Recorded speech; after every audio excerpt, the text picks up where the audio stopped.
একদম নিকাম্মা মানুহ হয় আপোনালোকৰ নিচিনা দালালি আৰু থাৰ্ড ক্লাছৰ এটা ক্লাছ থাকে কিন্তু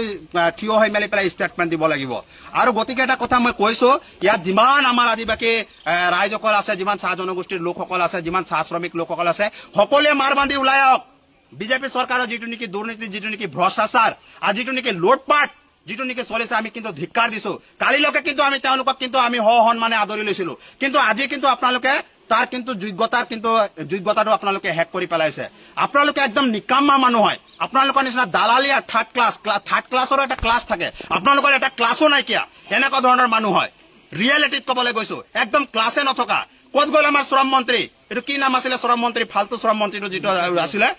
ৰূপেশ গোৱালা ক'ত গ'ল ৰাজদীপ গোৱালা ক'ত গ'ল এই ওচৰত যে লাগি আছে ৰূপজ্যোতি কৰ্মী ক'ত গ'ল গোটেইখিনি পৱন সিং ঘাটোৱাৰ ক'ত গ'ল এইবিলাক গোটেইখিনি আচলতে ক'ত গ'ল সঞ্জয় কিষাণ ক'ত গ'ল তেৰছ গোৱালা ক'ত গ'ল হা সদনত আপোনালোকে মাত মাতিব নোৱাৰে কামাখ্যা ক'ত গ'ল সদনততো মাত মাতিব নোৱাৰে এই গৰু গাধাবিলাক আচলতে আমাৰ নিজৰ জাতিটোৰ আচলতে ইয়াত ঘৰ ভাঙি দিছে তথাপি কিন্তু তেওঁলোকৰ পক্ষত কিন্তু মাত মাতিবলৈ সাহস নাই এইবিলাক চব বিক্ৰী গ'ল গোটেইবিলাক আচলতে বিক্ৰী গৈছে ধিক্কাৰ জনাইছো তেওঁলোকৰ যদি অকমানো যদি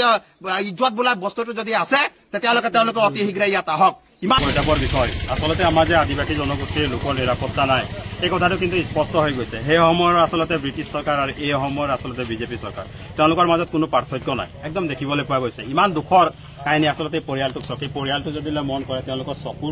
চকুলো আমি দেখিবলৈ পাইছো ইমান দুখ আচলতে দেখিবলৈ পাইছে পৰিয়ালটো আচলতে নিথৰুৱা হৈছে পৰিয়ালটো নিজকে হেক কৰি ল'বলৈ লৈছে অসমৰ মাননীয় মুখ্যমন্ত্ৰী হিমন্ত বিশ্ব শৰ্মা ডাঙৰীয়া আপুনিতো ডিঙিৰ শিৰ ফুলাই কৈছিলে আদিবাসী জনগোষ্ঠীৰ লোকসকলক আচলতে আপুনি মাটিৰ পট্টা দিম বুলি পেলাই কৈছিলে আপুনি ৰক্ষণাবেক্ষণ দিম বুলি কৈছিলে বেটি বচাও বেটি পঢ়াও বুলি মেলি পেলাই কৈছিলে আচলতে তেওঁলোকৰ পঢ়া শুনাটো হেক কৰি দিলে তেওঁ গোটেই পৰিয়ালটো আচলতে আপোনালোকে হেক কৰি দিছে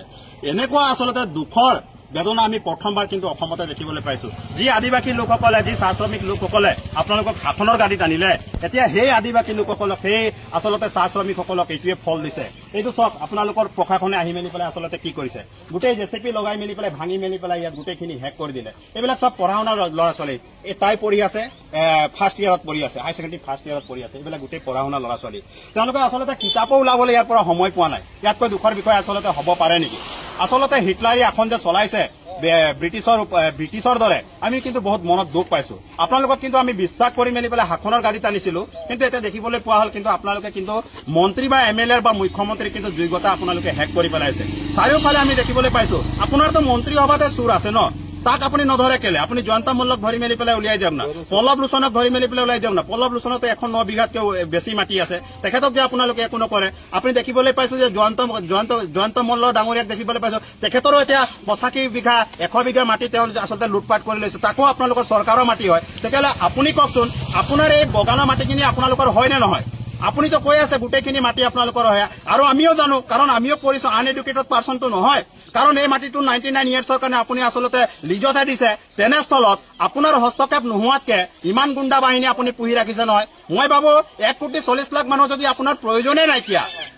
নাই যদি সকলোকে ৰাখক আৰু বগান এটাতে বেলেগ বগানত ল'ব নালাগে বাহনী বগানতে গোটেইবিলাকক আচলতে জমা কৰি লওক আৰু ডাঙৰ বম দি মেলি পেলাই আচলতে উৰুৱাই দিয়ক যিটো বম নেকি আপোনালোকে পাকিস্তানতো দিব নোৱাৰে বা অন্যান্য দেশতো দিব নোৱাৰে আদিবাসীৰ ওপৰতে দিব পাৰিব আপোনালোকে গতিকে আদিবাসীকে গোটেইখিনি গোট খোৱাক 1,40,00,000 মানুহক আৰু আপোনালোকে বম দি উৰাই দিয়ক আপোনালোকৰ হতাহক আছে মই কৈছো নাই আপোনালোকৰ হতাহক এইটোৰ কাৰণে নাই আপোনালোকে অকল ভোটৰ কাৰণে আচলতে ৰাজনীতি কৰি আছে আপোনালোকে আমাৰ জনগোষ্ঠীটোৰ কাৰণে আপোনালোকে একো কৰা নাই না ৰাজনৈতিকভাৱে আমাক অধিকাৰ দিছে না শৈক্ষিকভাৱে আমাক অধিকাৰ দিছে না আমাক অন্যান্য দিশত না আমাৰ পঢ়া শুনাৰ ক্ষেত্ৰত আপোনালোকে সহায় কৰিছে কোনো এটা ক্ষেত্ৰত কিন্তু আপোনালোকে সহায় কৰা নাই অকল টুপৰ ওপৰত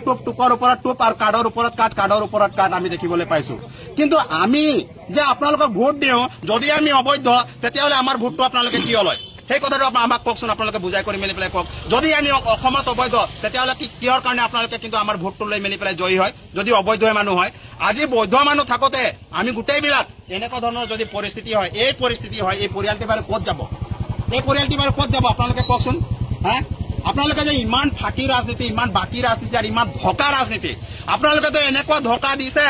যে আমাৰ আদিবাসী জনগোষ্ঠীৰ লোকসকল বা চাহ শ্ৰমিক লোকসকল যি আছে নহয়